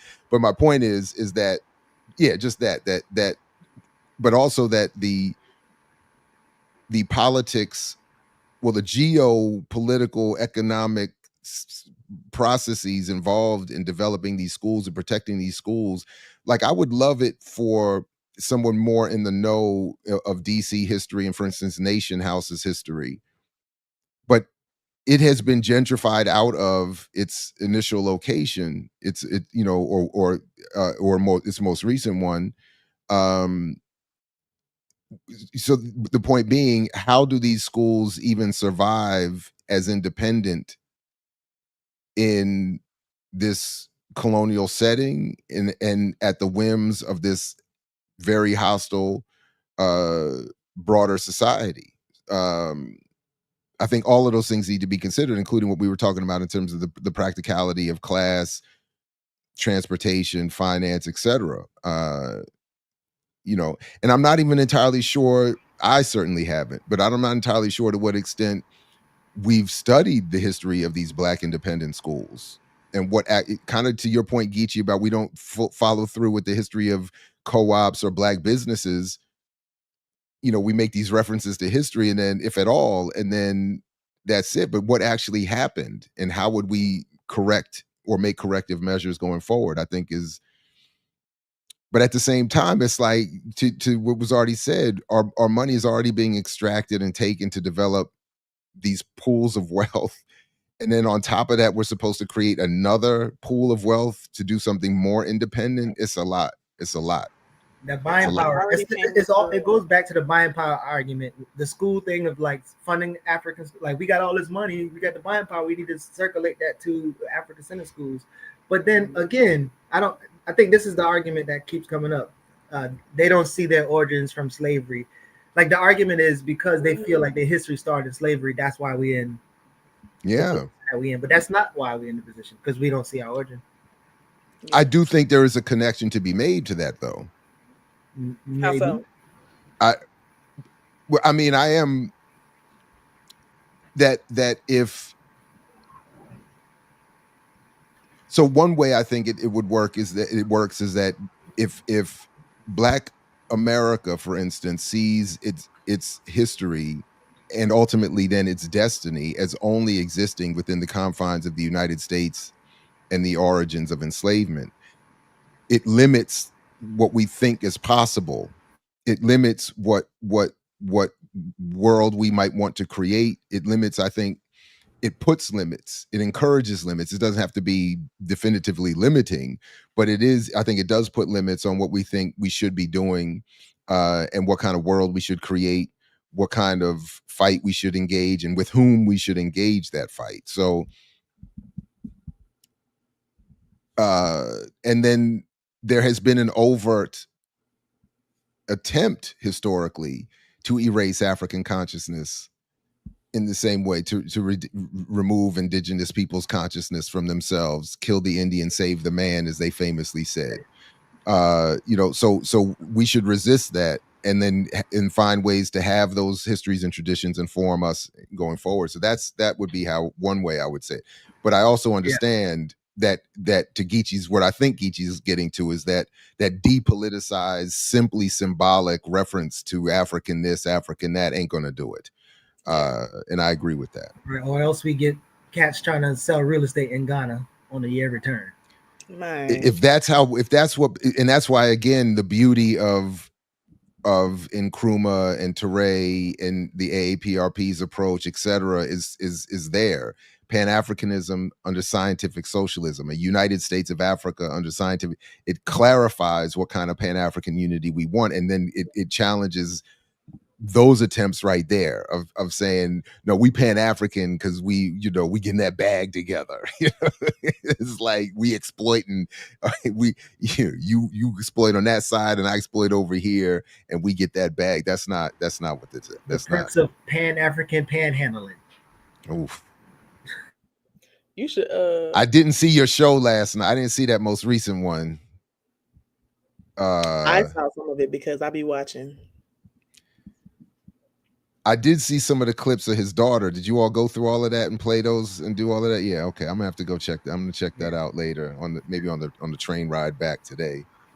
I do feel like I agree with what Geechee's saying about it, and I also think that because a lot of people are going to use the public education system because that's what they have accessibility to, and that's what they're paying into. They're like, that's where most people are going to send their kids. And that's why when I was a substitute teacher, I was corrupting all the kids. I said, they lying. Columbus wasn't shit. I was snitching. Oh my. I think, is it Love I Am was asking what show. So the show is the most recent episode of Dare to Struggle, Dare to Win, with decoding popular Black myths. And you see Umar's, and then Black Project 2025. Oh, this is about to be a good. I gotta. Ooh. Yeah, she said she's quitting the event. I mean the project, and she will give back partial of your money if you want some. So she's quitting.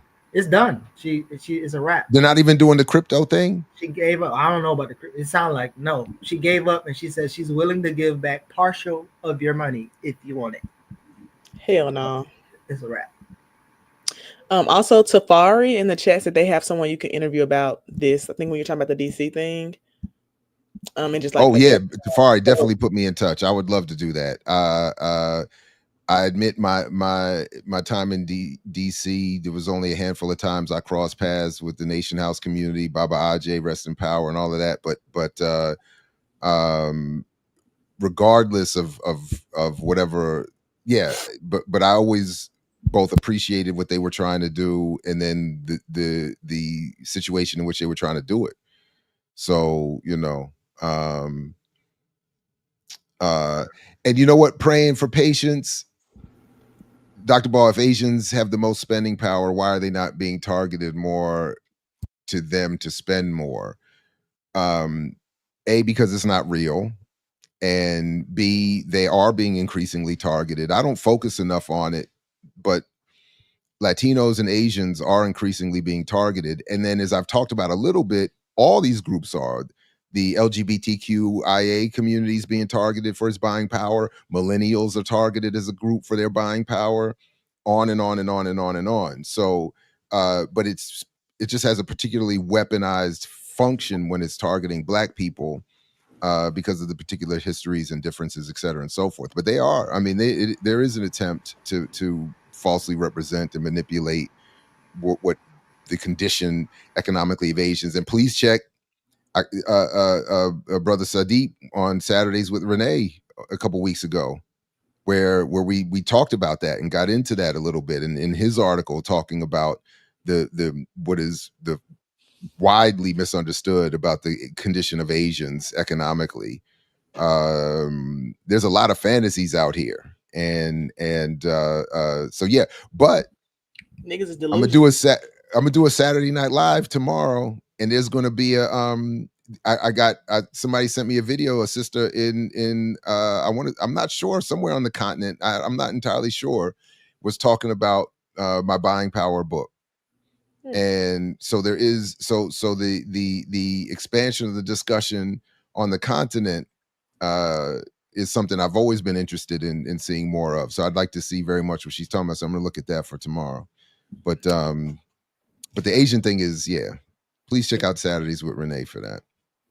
I'm excited the truth telling is spreading, because Chase said in the chat that my sister teaches in Louisiana, and she's doing the same thing before she leaves in June. So that's right. Corrupt the kids. Let them know the truth. Wow. I'm fucking with it. Are y'all ready for my announcement? I feel like I think we've yes. Good anticipation. Let's go. Okay, so I am going to be announcing next week that I am the new creator in residence for MLK 50, which is a national news publication based here in Memphis. And I'll be creating different content in collaboration with them that's Memphis and national focused. So similar to what I'm doing now, but like as the inaugural creator in residence. And it's a 1-year residency.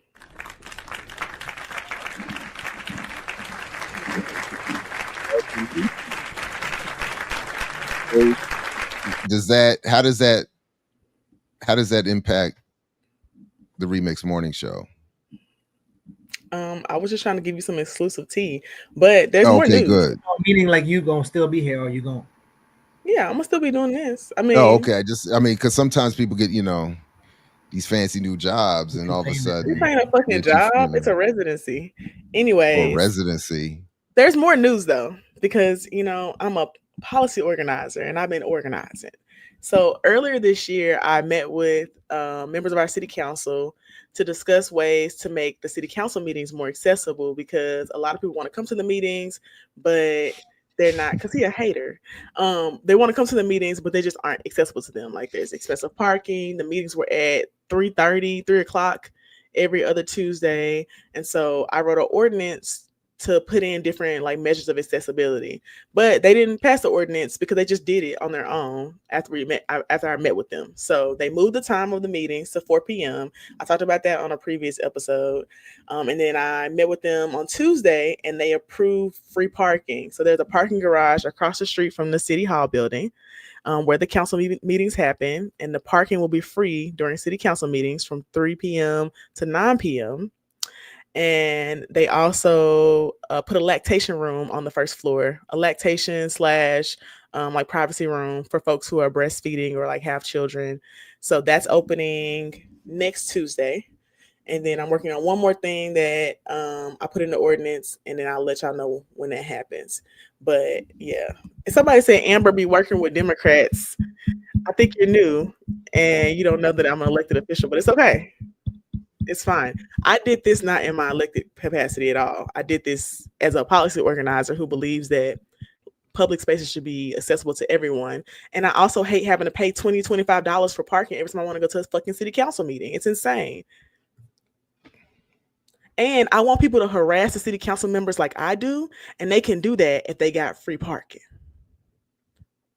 So I'm gonna make a video about that for next week. And yeah, I'm not elected official in the capacity y'all think. I'm the Black Caucus chair for Young Democrats of America. So that's like national. So all the organizing I do here locally is not related to the Black Caucus shit at all. And most of the stuff I do for Black Caucus is raise money to help folks get to like the events and stuff that we have, and give out scholarships. We give out a scholarship 4 times a year because I raise a lot of money for it. So yeah. But I actually hate the Democratic Party. I will never join the adult Democrats. They're fucking lame. I listened to their meeting last night because my friend called me because she was in there, and they were in there arguing like fucking 5-year-olds, and they just suck and they don't do anything. So yeah. Again, I think it's just as important as how you engage as it is who. And so, salute. And the parking, that is, that was like a big one for me. I was trying to get that free parking, man. So at Morgan State during COVID and after COVID, they had sort of released the parking restraints. So it was like, basically free parking everywhere. Then allegedly we got some word that they were not doing that anymore and going back to, the pay for your spot. And I must have missed that. So even when you park in a visitor spot in front of a certain building, you will get a ticket. And I got a ticket.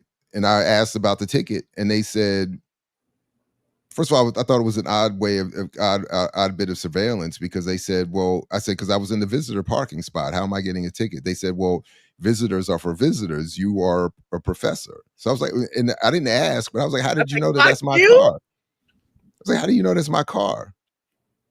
And then I'm like, but why should that matter? So now I don't even,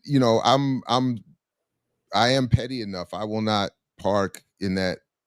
I just won't pay to park at the job. So I will park wherever it's free and walk, and just be inconvenienced when I go. Cause I just thought that was, and then I'm like, yeah, that was spooky. So, all that to say, salute to you for getting people some free parking. And I like the way you put it, that it gives people more room to come in there and be a problem to these folks. So yeah, because that was like the biggest issue. Like when we would have huge campaigns, I was actually raising money to pay for parking for people a lot. Like I'd be like, hey, can y'all cash out me $50? And then we would put people in cars. So it had like 4 or 5 people in one car. So that I'm only paying like $20 for that one parking spot. But it was just so expensive. But then we'd be in the meetings till like 9, 10 p.m. because we're packing it with people to do public comment. But we had to like pay to get them there. Then we would like buy food. I was like ordering food on DoorDash, getting it delivered to the city council meetings. Like we were doing a lot of stuff. And Chita Macha said that they pay $25 every time they go speak at city council meetings. Yeah. If you want help trying to change that, like if there's a garage nearby, what I did was I asked every garage, like who was paying for it. And when I talked to one of the council members, he said actually the garage across the street is owned by the city. And so we could just make the parking free. Because I originally asked for discounted parking. He said, nah, we could just make it free. So I would love to help you with that. I can put my email in the chat and you can let me know like where you are. And I can see if I have some friends out there too that could help work on it, because this didn't even require an ordinance. Like the city council just agreed. They met with the River Parks who control the like operations of the garage and just told them to put like on those days that you have free parking. And then when you go on the little thing to pay for parking, it just says it's free now. Somebody said they got my car clocked. They might, but there's nothing on my car that says Morgan. In fact, the sticker on my car says Maryland Dad. So like not even the same. It's not even Morgan State University. I'm gonna see if I'm gonna borrow my wife's car one day and go to work and see what happens. And park in a visitor spot and see what happens. It would be like, we got all your cars on file. Brittany made a comment that I think is actually good to bring up because people ask me about this all the time. She said, I think Amber is an example of how to strategically use democratic apparatus to make more immediate impacts, but always remember who they really are. And I think that's definitely like my sweet spot. And I'm trying to help other people do that too. Because it definitely involves, you have to like build up some relationships. Like I have relationships with Democrats and Republicans because our city council and commissions, they're all nonpartisan. Like they're not like the people who are running, of course, represent a party, but they're nonpartisan in the actual seats. So I have to like create relationships with all of them, and they're all very surface level.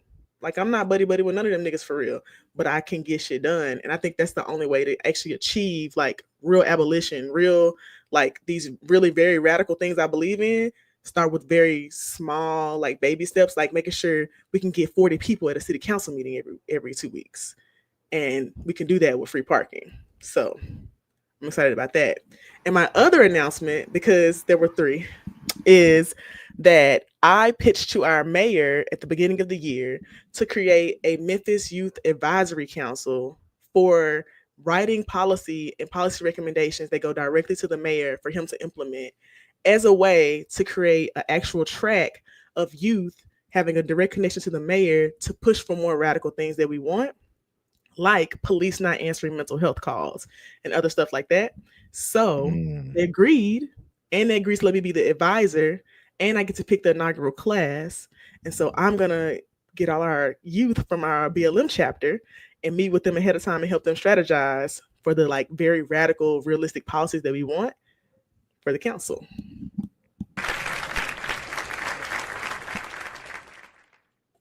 Excellent. Excellent. That's all my announcements though. Fantastic. Fantastic work. You got to stunned in silence again. Yeah. That's dope. Yeah, because I also feel like one of the things I see in organizing the most is that there's no like building for long-term sustaining organizing. It's like we're working on this campaign right now. These are the main people doing it. There'll be people who come in and out, but no one is like sustaining it. And I'm not going to organize forever. So I need to start building up youth who can do the same shit that I'm doing and then go on to do even more radical things like over time. And our mayor only been there for a year and a half. No, right? He's been there for 2 years. So we got 2 more years to corrupt some more shit. So I'm trying to like build that up. That's what's up. Good shit. Good shit. Yeah, what you doing in Atlanta, Geechee? What am I doing? Oh, okay, couple. So one thing really quick. This week we have this conference that I'm helping put together, but it's a pre-conference, so we'll bring Jessica Gordon Nimhart out, so you can register for that on the 23rd. 23rd this Sunday. So there's a Resist and Build conference that we have coming down, and Denzel and all the other crews from different spaces will be there in Atlanta.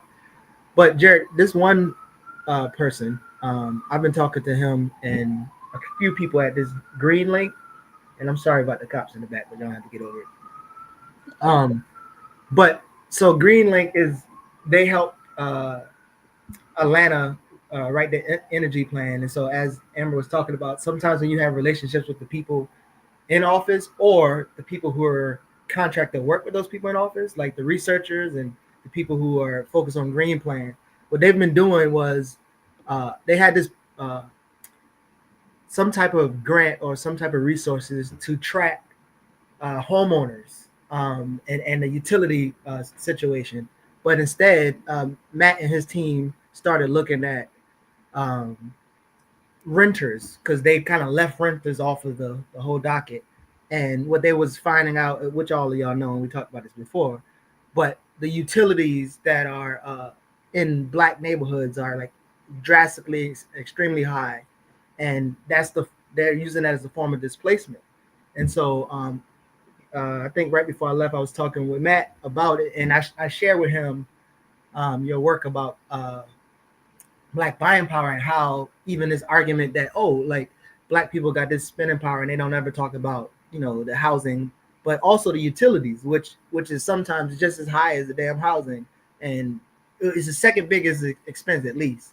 And so I think I was telling him I'm going to bring him on, or him or Jelly, his one of the field workers, to kind of talk more about that, because I think there's a lot of intersection with that research. Not only that, is talk about sustainable way of using energy. I won't say clean energy right now. A sustainable way of using energy, and so I think that'll be a good conversation. We've been in conversation with them.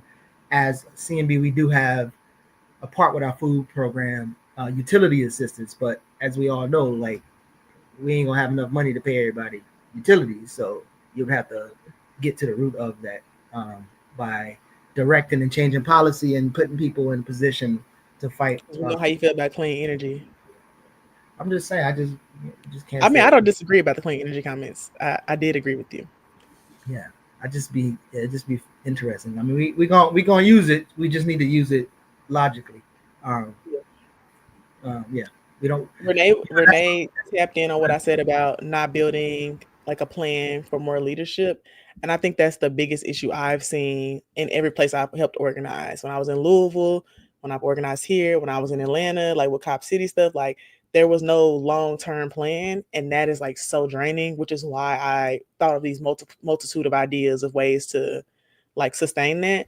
And someone also said they want to talk about the mental health thing. So I mentioned the mental health thing because I actually wrote a policy and an ordinance to remove cops from mental health calls. And I did that because it was based off of the DOJ report that we had here, but we already have been pushing for that for several years. We're just right now, the mayor is feeling a lot of pressure to act on things because of that DOJ report and them not signing the consent decree, because they on his ass. Like, the community pissed.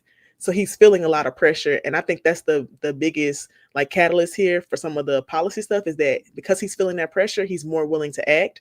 And so I wrote an implementation plan, a 1-year implementation plan to transition them into a different department completely that doesn't involve police. And so we're working through that right now. And I think that's only because of DOJ report stuff and because of the relationship I built with them.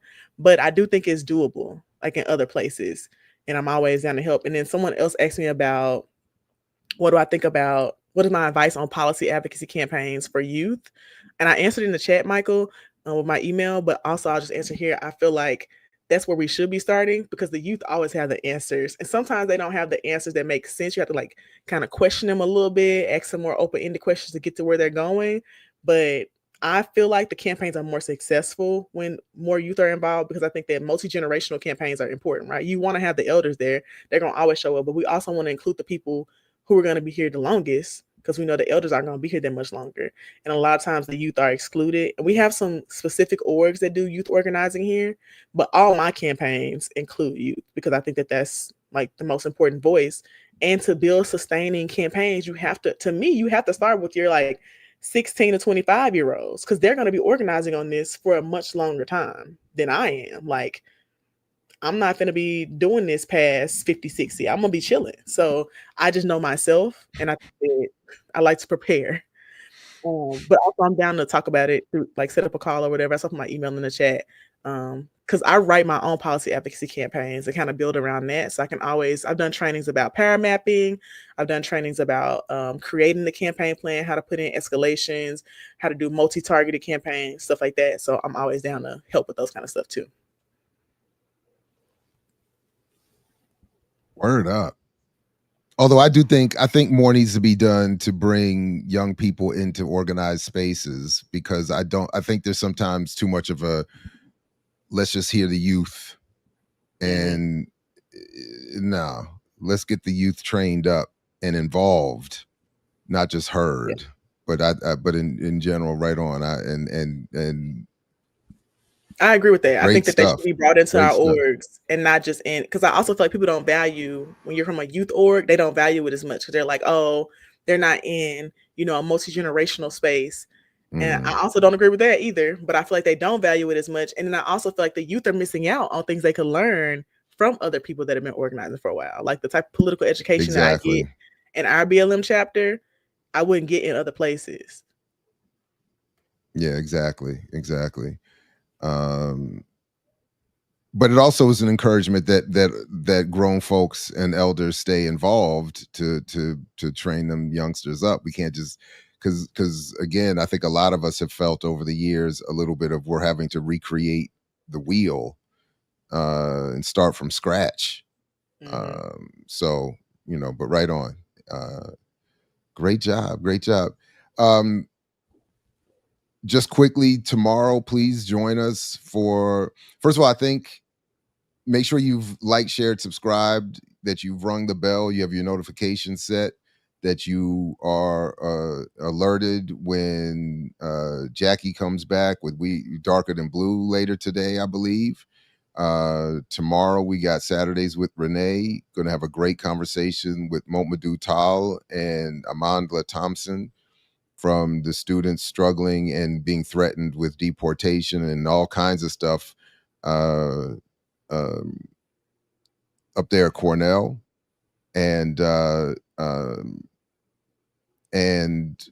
Sundays with Ear Doctor, of course, and the continuation of 100 Years of Malcolm X Monday morning, and another week of remix next week.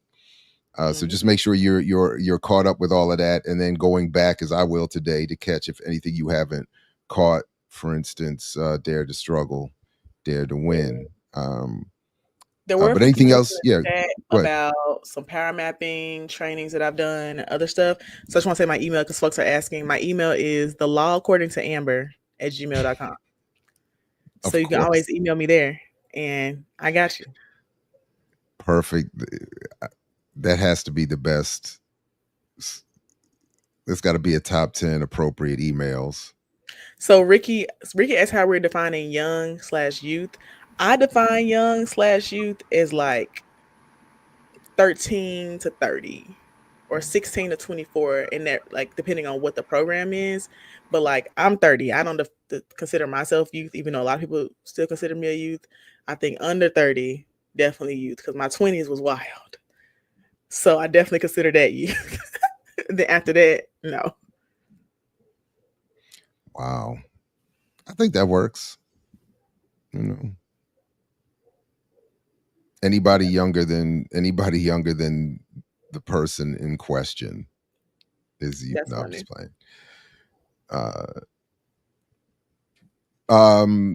What else? Anything else before we officially wrap? Any other stories folks want to get to at all? I just want to repeat my email because someone else is asking. So thelawaccordingtoamber@gmail.com for anybody who didn't get it. And just send me an email and I'll respond back. But unlike Jared, I respond quickly. Oof. Amber just came here shooting at everybody. Yeah, I mean, what? Ouch. Crazy, man. I'm youth. The youth in the street. Oh, Monty said they feel like 35 is what's mostly accepted as like youth. That's crazy. I mean, I think when you said youth, people would be like, "Oh, you're talking about the little churn, like the little middle school," and obviously they don't, But I think 35s, 30s, obviously college students. But again, they are, I think all groups are being targeted by a particular type of propaganda. So if you come in there saying circulate the dollar, you're gonna get challenged like an adult too. So that's how it is. That's very true. I don't have anything going on this weekend other than a little baby's birthday party. And they just sent me the damn invite with a Paw Patrol character. I said, not the doggy cops. And I was like, what do I get him? She's like, well, he loves Paw Patrol. I said, I don't fuck with the doggy cops. What else he like? And then she sent me a list. I really hate Paw Patrol, like with my entire soul. Wait, what happened about the seeing and occurring thing? Paw Patrol. Y'all said something that wasn't happening. You said something wasn't happening, Amber. Ricky said, I think it is interesting discussion because it definitely is based on what people are seeing and perceiving than what's actually occurring. I think it depends on where you are, because I think Ricky's talking about Jared's comments about the organizing, like youth organizing or youth being brought into other orgs and not just being youth centered. And here in Memphis, we have both. So in Memphis, we have organizations that like youth are very heavily involved in, and then we have let the youth lead. Then we have organizations where like it's youth led. Oh, she said when the words "let youth lead" are said, there's no real conversation on what that means.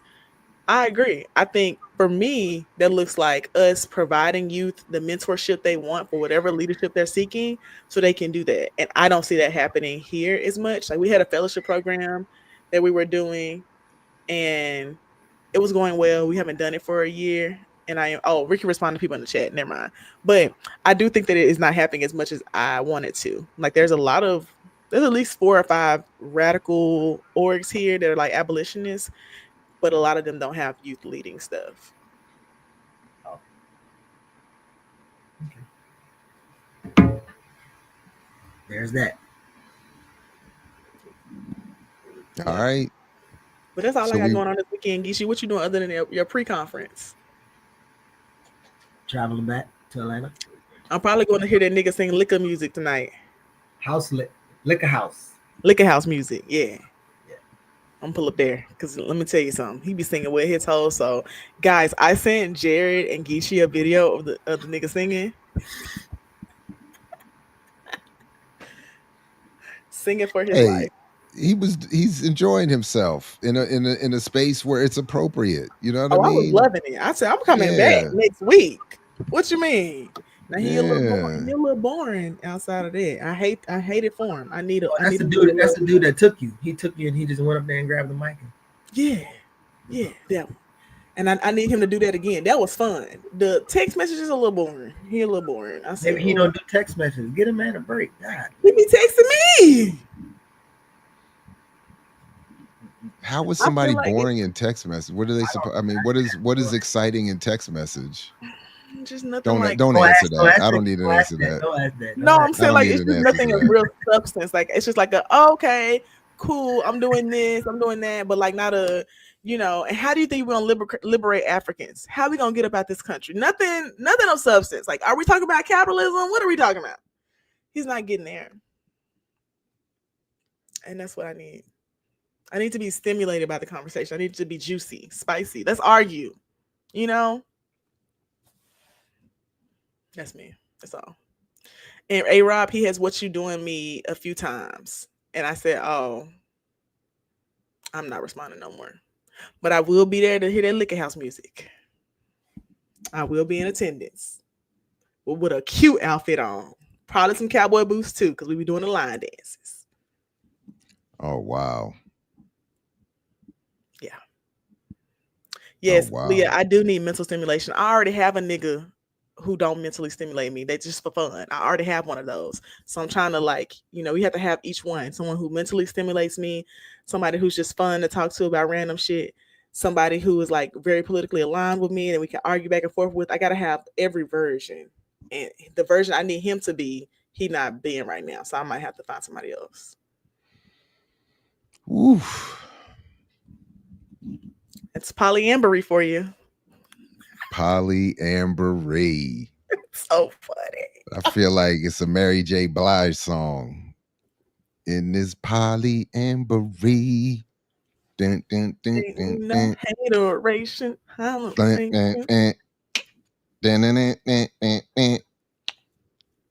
It's the Remix Morning Show for a reason, good people, even when the ear doctor's not here. Make sure y'all go like. Do we get a copyright strike if I play 2 seconds of some Liquor House music? Probably. Probably. Think we would? So I tried to. So I interviewed my godfather the other day, and he was talking about the Hymietown incident where Jesse Jackson was allegedly, and I went and tried to get a clip of that old SNL performance where Eddie Murphy played James Brown. Played Jesse Jackson, and he sang the song, "Oh, Hymietown, don't let me down, Hymietown." And it was perfect. I put it in there, and they said it. And I was like, "I'll handle a copy." Like, usually they do a copyright where you just can't monetize or you just whatever. And I was like, "Cool. I'll do." But they said blocked. I couldn't even put the video up with that in there. I was like, "That's so trifling." I was like, "You can make the money off of it." You know what I'm saying? Maybe we won't play the sound then. We'll just put the picture. But go find that clip, everybody, and watch Eddie Murphy as Jesse Jackson singing Hymietown. It is when it is hilarious. All right, serious. Go ahead. Yeah, because I was pissed. I was like, I don't care. Put the red on it or whatever. Whatever. Don't.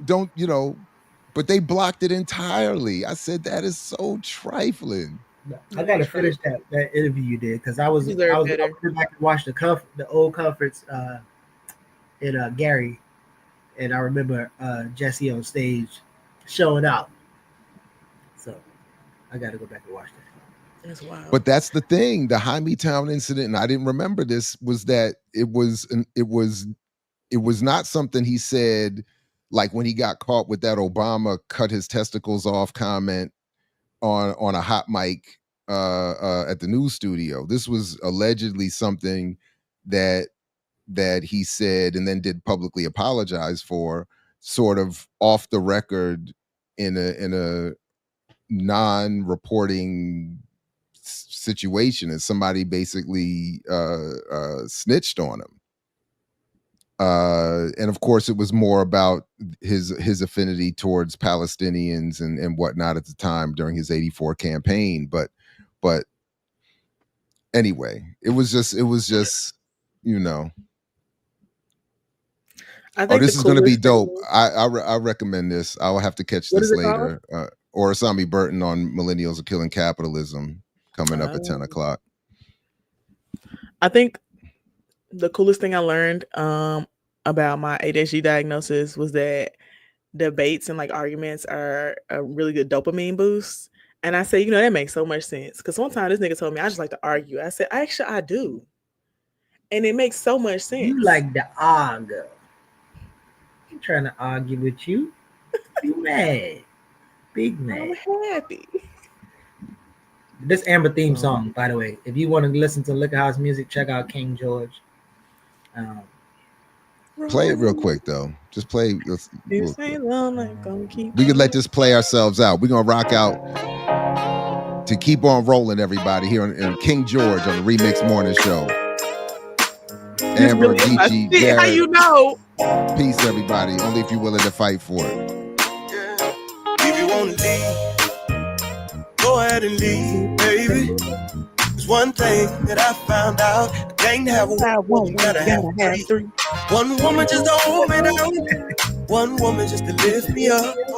And I gotta at least have one woman on the side that really don't give a fuck. If you want to leave. I know she's going to curse. My bad. Okay, we out of here. I love that song. Okay, bye, guys.